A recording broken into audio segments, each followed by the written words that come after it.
So we have with us Mr. BVR Reddy, BVR Mohan Reddy, the new chairman of NASSCOM. I think most of you may not know him. He's newly taken up as a chairman of NASSCOM. He is one of the eminent and the senior most leader in the IT industry. So with this, in coming to NASSCOM, we look at the IT industry to grow much faster and higher in the coming year. So a big round of applause welcoming Mr. BVR Mohan Reddy, the chairman of NASSCOM. Over to you, sir. So I would request him to deliver the inaugural address.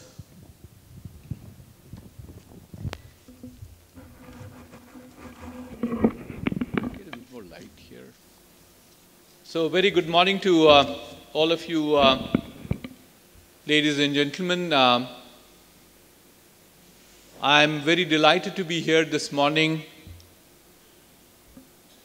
When my senior industry colleague Lakshmi Narayanan sent me this invite, it took me only a few minutes before I decided that I'll travel to Coimbatore, because I was very impressed with what I saw in that note that he sent to me.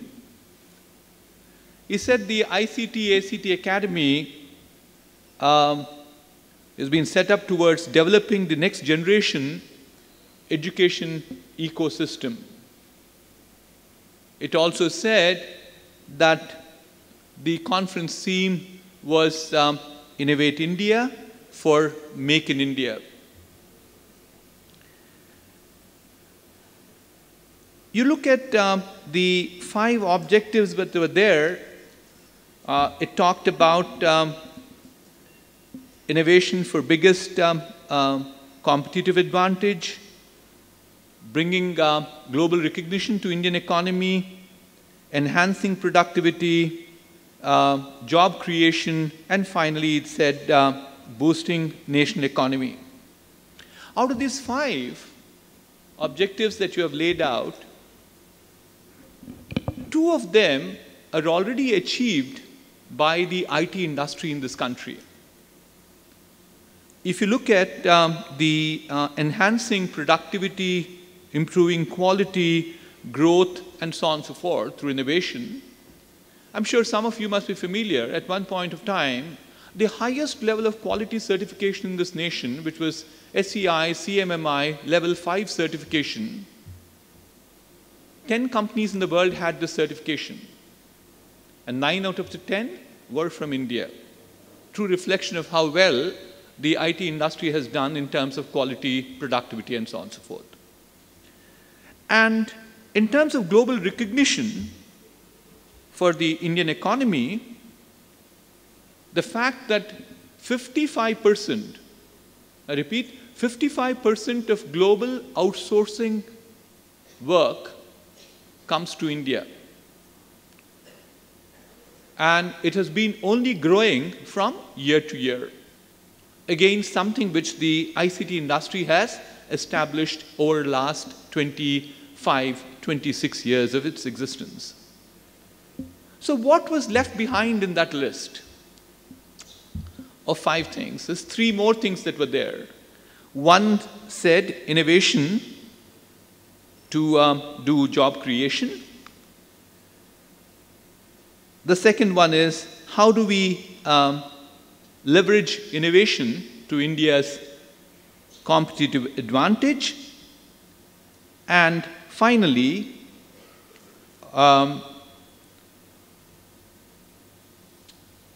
sorry, I should get it right. How do we get India for competitive advantage? The second one is job creation, and the third one is innovation for boosting national economy.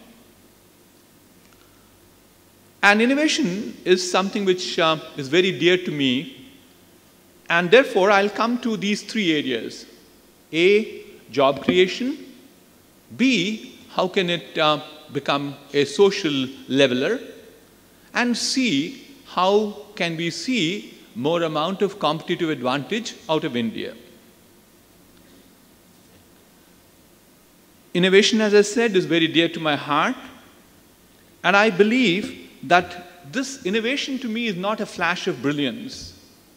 Innovation is not going to be that you take a group of people off-site and put them in a room and then say, come out with ideas. It is, to me, an environment that requires to be created.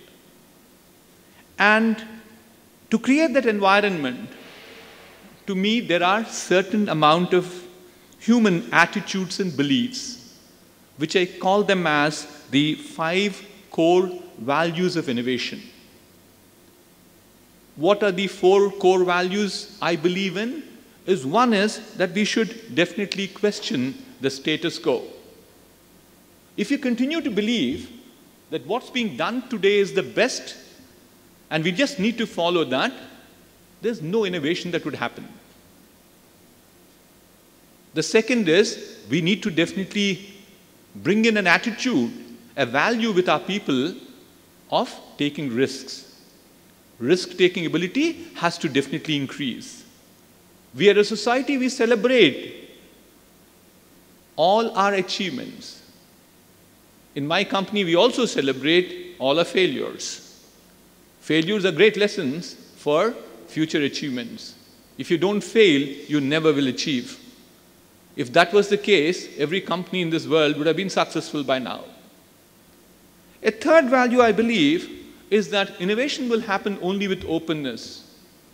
Societies cannot be closed. We have to definitely communicate. People believed at one point of time innovation is something which will happen within an organization. That's closed innovation. We now need open innovation where we need to have students talking to each other, students talking to faculty. We in corporate talk to customers, we talk to our suppliers, we talk to our partners. The fourth characteristic to me is that innovation does not happen instantaneously. It requires persuasiveness. It requires persistence. It requires enormous amount of effort to see that it will become successful. Paranoid will only succeed. That's the amount of patience that you require. That's what I think, there's a very famous quote which says that paranoid will only succeed. And finally, for innovation to happen, there should be trust. Trust and teamwork. So if you get these 4 core values of questioning, risk-taking, openness, patience, and trust, I'm sure innovation will happen in every area that we are talking about. Since I have 20 minutes of time, I will make sure that I will only touch upon 3 areas which I feel extremely passionate about and where I think we will see innovation succeed in a big way. First one is, innovation to me will be required in this nation because we need more job creators. We need to create a startup ecosystem. Today you look at India, why is the need for job creation? By 2030, the population of this nation will be 1.5 billion people, 150 crores. Every year, there are 1 crore of people who are joining the workforce. And if you do not create enough jobs for them, there's going to be anarchy in this society. So therefore, if you want to create these jobs, how do we do that? We have to train our young students, be they engineers, they're doing their chartered accountancy, they're doing their biomedical engineering, whatever it is. They all have to be trained to become entrepreneurs. So entrepreneurship is one way that we will definitely ensure the startups would come by. And what do we need to do for this entrepreneurship to come is that we need to create innovation hubs. We need basic needs in this nation covered through innovation. And as a result of that, innovation can take us a long way of making sure that we will definitely address the requirements of many in this nation. It is just not innovation. We have to definitely get beyond innovation, which is basically not only just create incubators, but we need to have mentorships. We also need to see more amount of accelerators and then propellers, as they're called. That's how we need to help them. I don't know how many of you read this article this morning in Times of India. The IIT Chennai incubator system, which had 89 companies, has 30 faculty members participating in the incubator ecosystem. So my recommendation is that it's just not leaving them by themselves, just creating incubators, but I think we need to ensure that we mentor them too. The other suggestion that I have is that we certainly need to ensure we teach entrepreneurship to our students. I have yet another role, many roles I play in my life. I'm also the Chairman Board of Governors of IIT Hyderabad. I also teach leadership at IIT Hyderabad. And what we have done is, as an experiment 3 years back, we started off a minor in entrepreneurship. And now it's become a part of the whole IIT system, where people take 14 credits. Each credit has about 14 contact hours, which means they do about 256 hours of contact time. And what we will find at the end of it is that people have a mind to become entrepreneurs. You might say, Mr. Reddy, are you training everybody to become an entrepreneur? No. Even in organizations, we find there is something called entrepreneurship. Owning what you do, owning your P&L responsibility, taking up that leadership role. So therefore, we definitely require to ensure that we focus more on entrepreneurship in our education system. Today in NASSCOM, we have an initiative called the 10K Startup. We think we should create 10,000 startups in coming years. And the way in which we can go about doing that is that if we can create 50,000 startups every year, 5,000 of them will survive after 5 years, 50 of them will survive after 10 years, and these 50 of them will create 100 million jobs over a period of 10 years. So therefore, I'm establishing that there is tremendous amount of need in terms of making sure more amount of entrepreneurs came by. It is so gratifying. This morning I was on a flight from Chennai to Coimbatore, and it was very gratifying to see there were at least 2 other entrepreneur stories. If people missed them, you should go and see them. One was a company called Matter of Trust, and the other one is called Perfect Fit.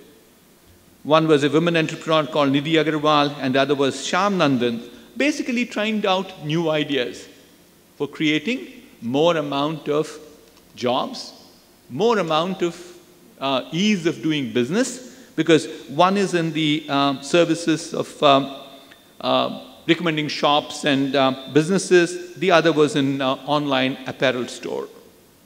So I think it is very clear that all of us, from academic perspective, have to get into the mode of promoting more amount of entrepreneurship to see that this job creation does not become a challenge for us. And that can happen through innovation.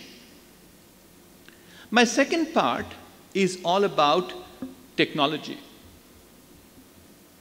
Everybody in this room, I like to reinforce, should feel extremely lucky for being born in the times and days that we live.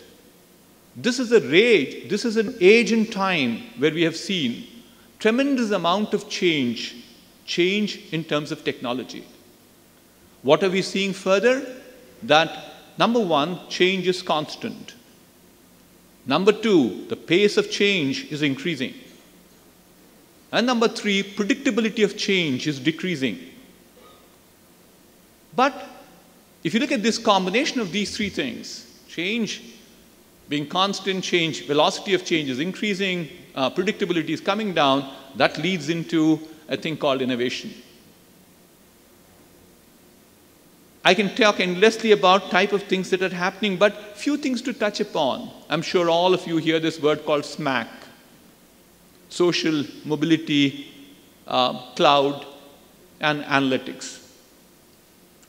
But equally, while SMAC is extremely important, and which is of a new generation, but equally important is something called the IoT, Internet of Things. Many of you are familiar with IoT? Can you raise your hands, please? Good number of people are familiar with what IoT is all about. And to me, the driver for IoT is also again technology. When Simon Cray built computers in the 1970s, a transistor used to be $38 a piece. In 1980s and 1990s, when PCs became very popular, transistors were still costing $8 a piece. What we see today, for $1, you can get 1 million transistors. Transistors, sensors, and so on and so forth. Look at the applications that are coming by thereafter.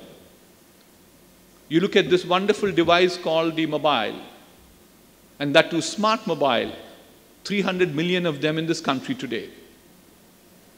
And once you now combine, I believe, mobility with Internet of Things, what is happening is that in the first Internet revolution, there were 1 billion people who were connected together.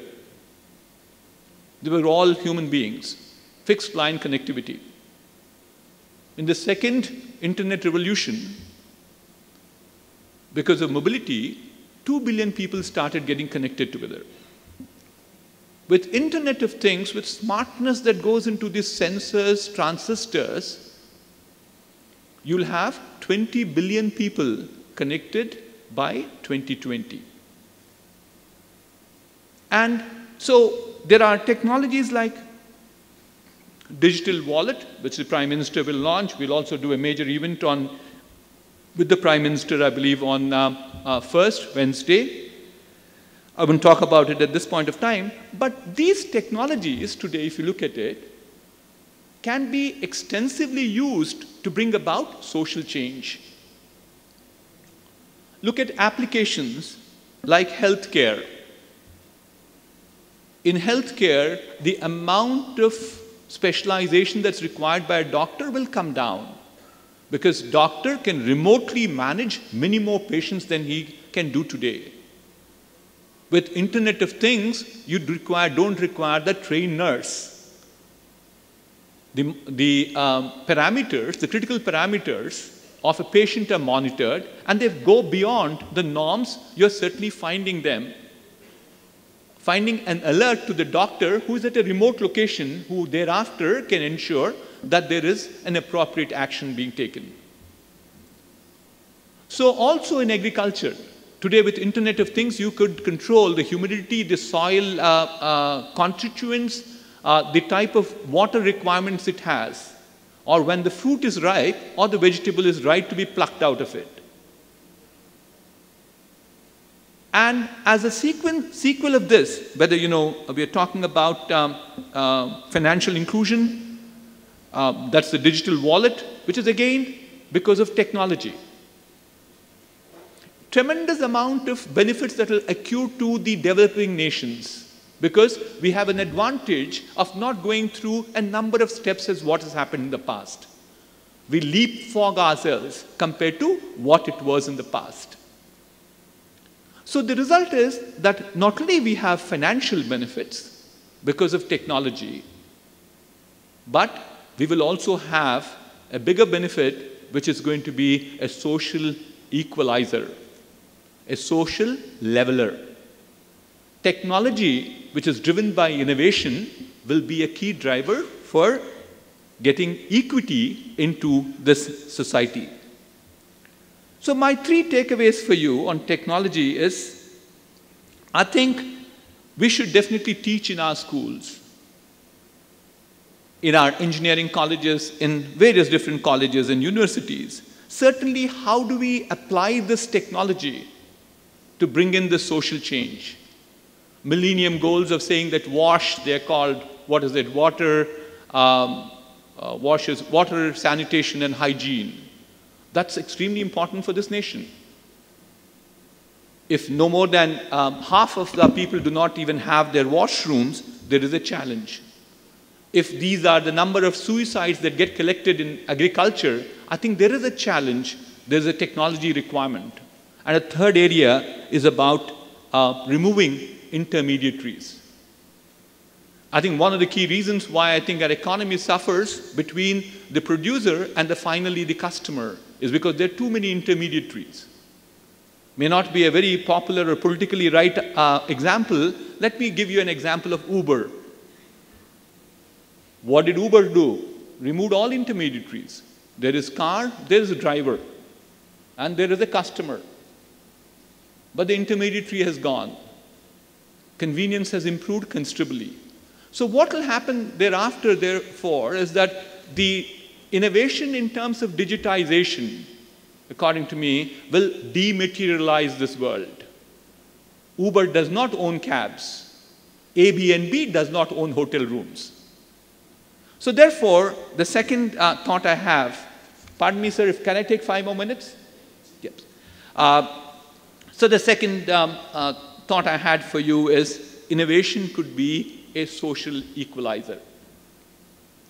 A third one is that we are saying one of the objectives of ICTACT is that we should definitely make this Indian economy extremely competitive compared to anywhere else in the world. So how does it happen? And how can that happen? We need to ensure we have the best of students coming out of our education system. They have to definitely have the best knowledge. Anthony Angelo's quote, which says, "Develop passion for learning.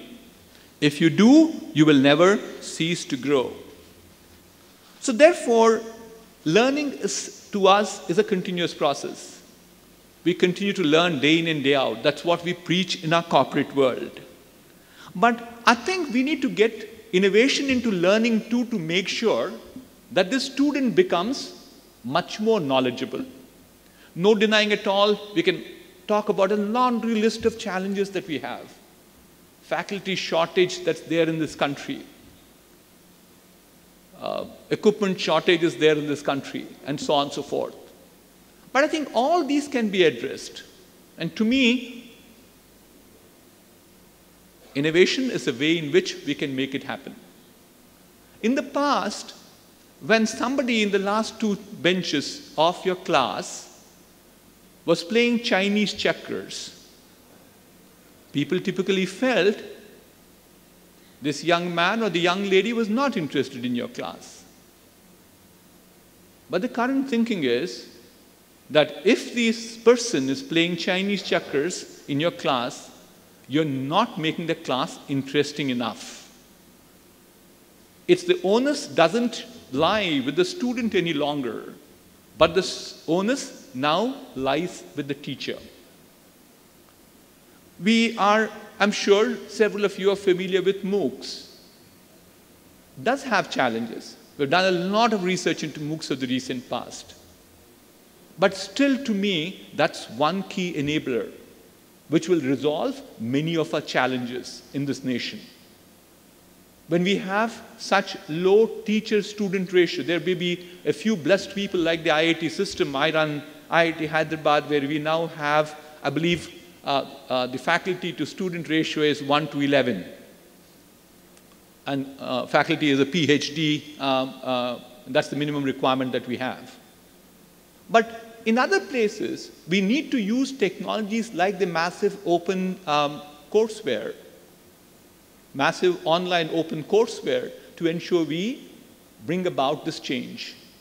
Yet another innovation idea could be simple. Please try this out. There's this other concept called the flipped class, Very simplifying it, what is it? Homework became classwork, classwork became homework. My class, whatever I like to teach, I brief them in no more than 15 minutes at the end of the previous class and ship out all the material to them what I'm going to teach. I'm not going to teach that in a unidirectional lecture to them. What I do is that I use my class for a discussion. I use the class for question and answers. I use the class for problem solving. So therefore, we have to make sure that innovation has to come into education too. There is going to be lots of challenges in education as you move forward, unless you use technology. I keep saying universities will get unbundled. I belong to a generation where what was a class? Physically and eyeball to eyeball, I had to have contact with my teacher. Where did I find my books? I had to go and compete with everybody else, standing in the line in the library to find that book for myself. And the librarian, a very good friend of mine at IIT Kanpur days, used to tell me, Mr. Reddy, I will reserve this for you, or she used to call me Mohan, I'll reserve this to you when it comes in. You wait for reading a book. What is instantaneous? I go buy it on Kindle, there's lots of freeware that's available. So definitely what we will see is that there's more amount of unbundling of universities. Associated with them is that there will be challenges in terms of low-cost education because of technology. And that has been, I think, whatever established lines were there, they will all change. What happens to radio? It isn't the same usage. What happens to TV? A wonderful device like an iPhone has now everything built into it. I can sit in my car and still watch NDTV, Barkha Dutt talking all about the scams of this country. Or Arnab Goswami going in flames all the time. So that's what is available to me. That will be the challenge you have in education too. So therefore, my submission to all of you is that please think about innovation in education too. So we have to think about innovation in the startup ecosystem, innovation for social equalization, and finally, innovation in universities to produce the best, which would make the economy of India one of the top 3 in the world. In the long run, I believe that India's biggest competitive advantage is not going to be in manufacturing. It will be in innovation. It is not that we should look at the power of the hands, but the power of the brain. And as I think the Prime Minister said, we have this advantage of 3 Ds: demography, democracy, and diversity. Not many people recognize, actually, the previous government, UPA government, did talk about in 2010 that it will be a decade of innovation.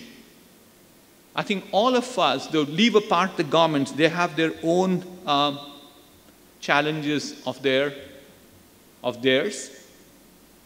But I think we need to work towards this goal to make this decade a decade of innovation. And all of you as educators, as students, as industry, certainly it's all in your hands. Let me conclude by saying that if we want to create an innovative society, we have a number of blocks that are to be there. And we certainly can do it by making sure we can create employment through startup system, we can empower people through social equity, and we can grow the economy by making sure we have strong education. Let me finally say thank you to the organizers, the ICT Academy, Mr. Shiv Kumar and his team. They've been very persistent in bringing me to Coimbatore. I'm extremely delighted to be here. The audience of 700 or 800 people here is a reflection of the vibrant ecosystem that's there. It's you who have to make this society different. Thank you. Thank you very much.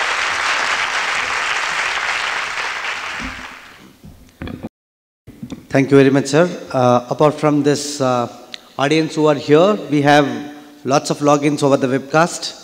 As today's webcast is powered by using Reliance 4G, we understand the streaming is too good compared to previous years, and I would request all of you to pass on this message to your institutions so the faculty members and students can watch this program online at www.ictactbridge.com. So over a period of, over the next 1 hour, I think we should be able to get the numbers of people participating online.